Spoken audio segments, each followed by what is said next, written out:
Welcome to another episode of Bloodlust Boxing, and in today's episode, has the game plan for the Conor Benn Chris Eubank fight been leaked? We'll get into it in a minute, but let's have a quick recap of the weekend's action. We had Ben Whittaker fighting Liam Cameron in a rematch, and there was a lot of anticipation with this one, a lot of build-up and controversy in the last fight, and there's a bit more controversy on the weekend as well. Did Howard Foster jump in too soon? As soon as I saw he was reffing the fight, I knew there was going to be an early stoppage, but yeah, wasn't quite sure which way it would go. And yeah, he did jump in a bit early, didn't he? So did he rob Ben Whittaker of an emphatic victory? Liam Cameron did say afterwards that he had burst an eardrum early on in the fight, and that was causing him some issues. And once Ben Whittaker threw in those flurry of punches, Howard Foster jumped in. The ring did seem to be holding Liam Cameron up. I mean, should he have taken a knee? Could they have given a standing 8 count? People were saying under the regulations that they couldn't do that. But if the ring is holding you up, I don't know if that's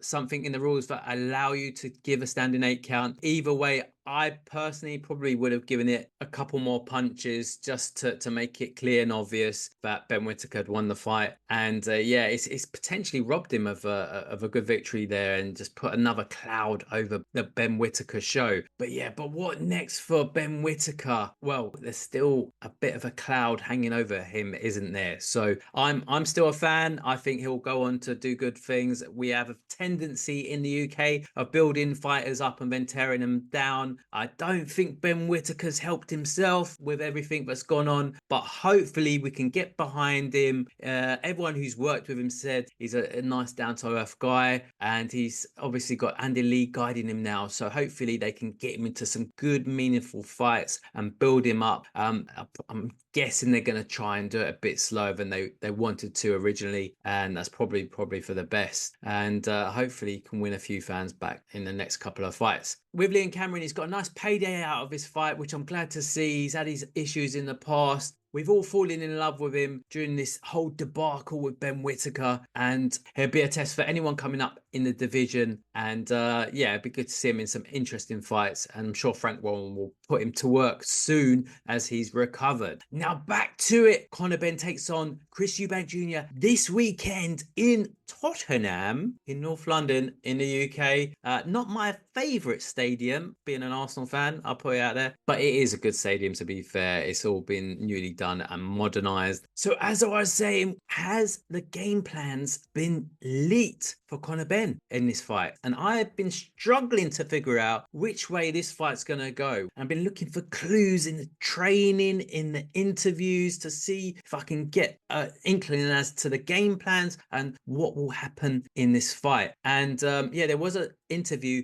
with Tony Sims on IFL TV. It's a very short one, and you may have missed it, but it seems to imply that everyone is expecting Conor Benn to try and stick it on Chris Eubank Jr. early on, which is something I was thinking he would try and do. He'd try and rush him like he's done in some of his other fights. But there were some inklings in that interview that makes me think that actually they're going to go for the long game.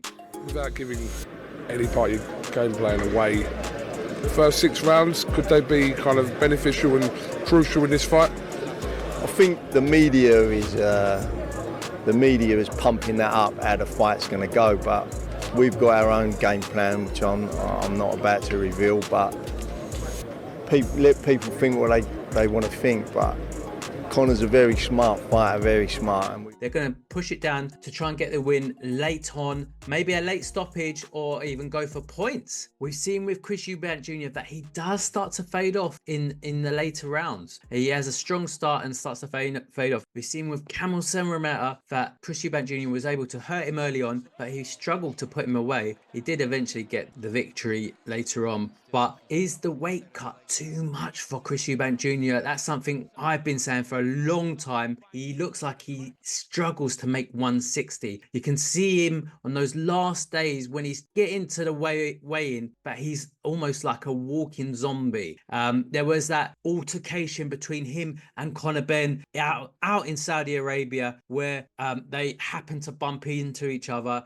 and you could see Chris Eubank Jr. was walking around a bit like this, and then Conor Benn gave him a bit of a shove, and he looked like he had no energy at all. So he is. talking about? What are you talking about? Yeah, I like that. Oh, what, you like what? Like what? You're lucky you're fighting tomorrow. Fuck you up right now. Yeah. You see, this guy comes in when I'm cutting weight. He comes in when he comes. I'll see you tomorrow. I'll see you tomorrow after the fight. I'll see you tomorrow after the fight.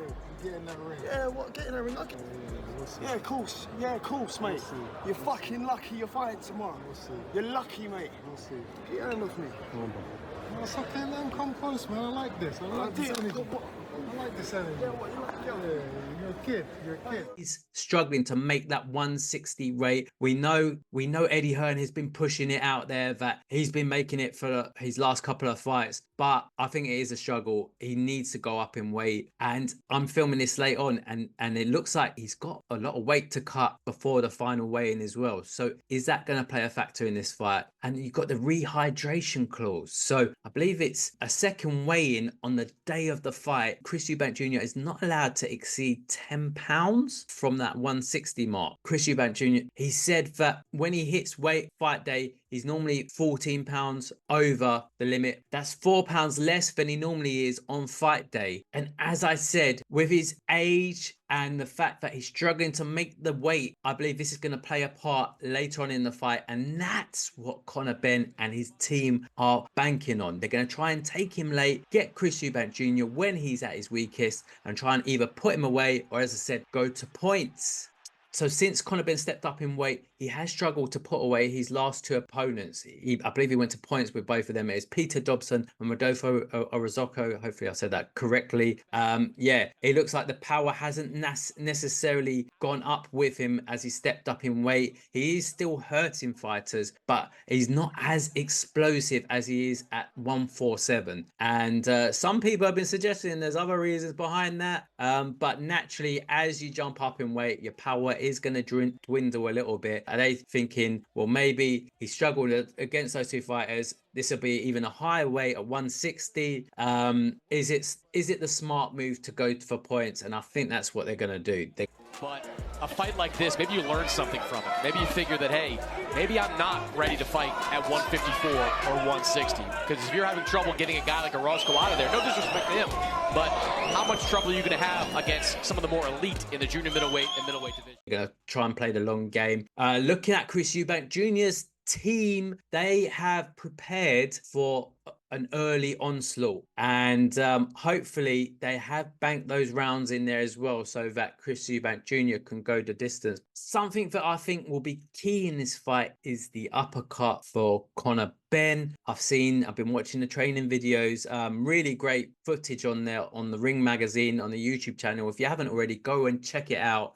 It looks like he's mimicking that Tyson-esque style. He was like a pit bull. He was shuffling his head in and out and worked his way into those positions against those bigger guys. And that's what Conor Benn looks like he's been doing in his training. And I've seen a lot of uppercuts thrown in those training footage and body shots as well. We know Eubank Jr. will be more at risk to the body because he'll have less fat on there where he's having to cut the weight. We know Chris Eubank Jr. does sometimes leave his chin out there when he gets caught in the exchange. He generally has his hands fairly low.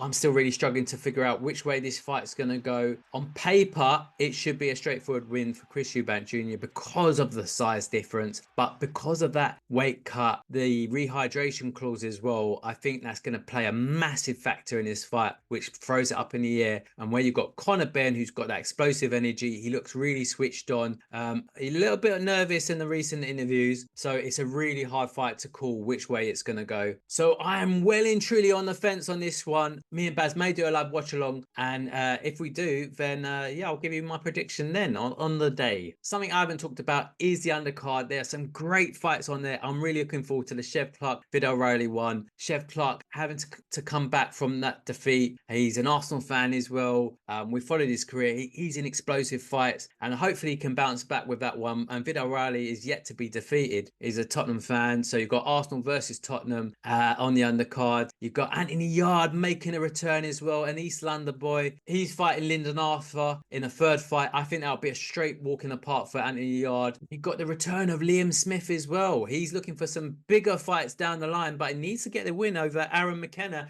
if he can. And you've got Chris Billam-Smith versus Brandon Glenn, and I'm a big fan of Chris Billam-Smith. Hopefully he gets the victory there and pushes on to, yeah, get another title shot. Something I've seen a lot of is questions asked to Chris Eubank Jr. if his dad's going to be there on the weekend. It doesn't look like he's going to be there. I'm in the camp that Chris Eubank is not been well. He's clearly had documented mental health issues. I don't see why they keep pushing it. Yes, it would be great if he's there.